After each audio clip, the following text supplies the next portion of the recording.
بیمینک یا موسیٰ. جواب کافی تھا. اللہ نے پوچھا تھا موسیٰ تیرے ہاتھ میں کیا ہے؟ آپ کہہ دیتے یہ عصا ہے، میری لاٹھی ہے. جواب کافی تھا. مگر صاحب آپ نے تو اللہ کے سامنے بتانا شروع کیا یہ عصایا، یہ میری لاٹھی ہے، اتوکل علیہا، اس پر ٹیک لگاتا ہوں، واحش بہا علی غنمی، اپنی بکریوں کے لیے پتے جھاڑتا ہوں، ولی فیہا معارب اخری، اور میرے اور بہت سارے اس سے کام بنتے ہیں. اللہ نے پوچھا تھا آپ سے آپ اس پر ٹیک لگاؤ کہ نہیں. اللہ نے پوچھا تھا آپ سے آپ اس سے پتے جھاڑو کہ نہیں. اللہ نے پوچھا تھا آپ سے کہ آپ اس سے کون کون سے کام کرتے. اللہ نے تو آپ سے یہ پوچھا تھا کہ ہاتھ میں کیا ہے، کہہ دیتے کہ لاٹھی ہے، بات ختم. آپ نے اپنی بات کو لمبا اس لیے کیا تھا تاکہ اللہ سے دیر تک باتیں کرنے کا مزہ آئے. یہ شوق تو تھا اللہ سے باتیں کرنے کا لطف اٹھائیں.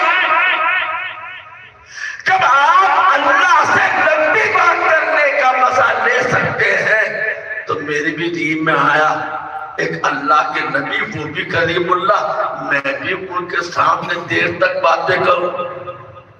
اللہ کے پیغمبر نے فرمایا بولو موسیٰ، میری امت کے علماء کی سوچ آپ جیسی ہے یا نہیں؟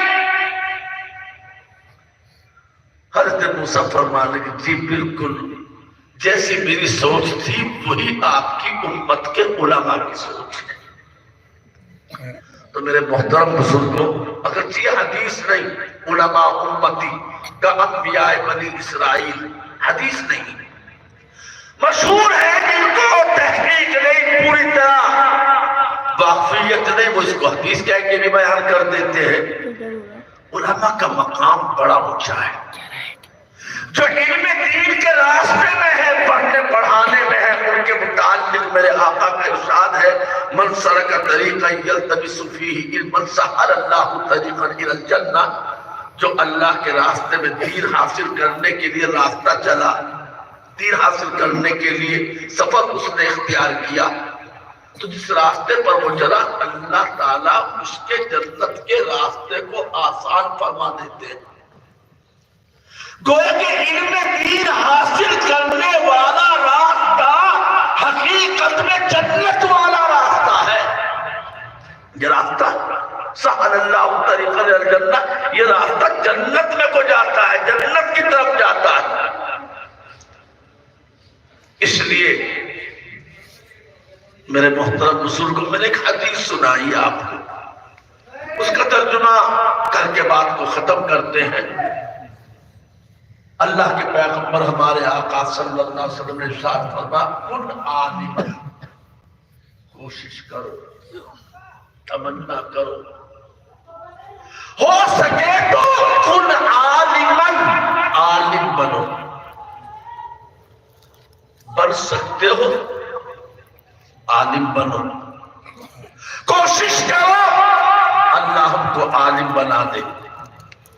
اگر ہم عالم نہ بن سکے، کوشش تو کی، آخر تک نہ پڑھ سکے، تو اللہ کے پیغمبر نے فرمایا متعلم، سیکھنے والے بن جاؤ.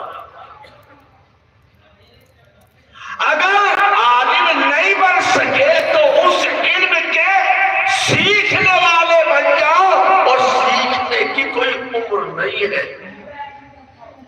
80 سال کا بوڑھا بھی چاہے تو سیکھنے والا بن سکتا ہے، بلکہ بننا چاہیے، اور ہے بنے ہوئے. میں اپنے گاؤں کی بات سناتا ہوں. میرے بالکل گھر کی دیوار و مسجد کا شہر برابر برابر ہے. پہلے لوگ بڑے فکر مند ہوتے تھے، بڑا دین کا شوق ہوتا تھا، دین کی طلب و طلب ہوتی تھی. میرے خاندان ہی کے تھے، سیدھے سادے سے آدمی تھے.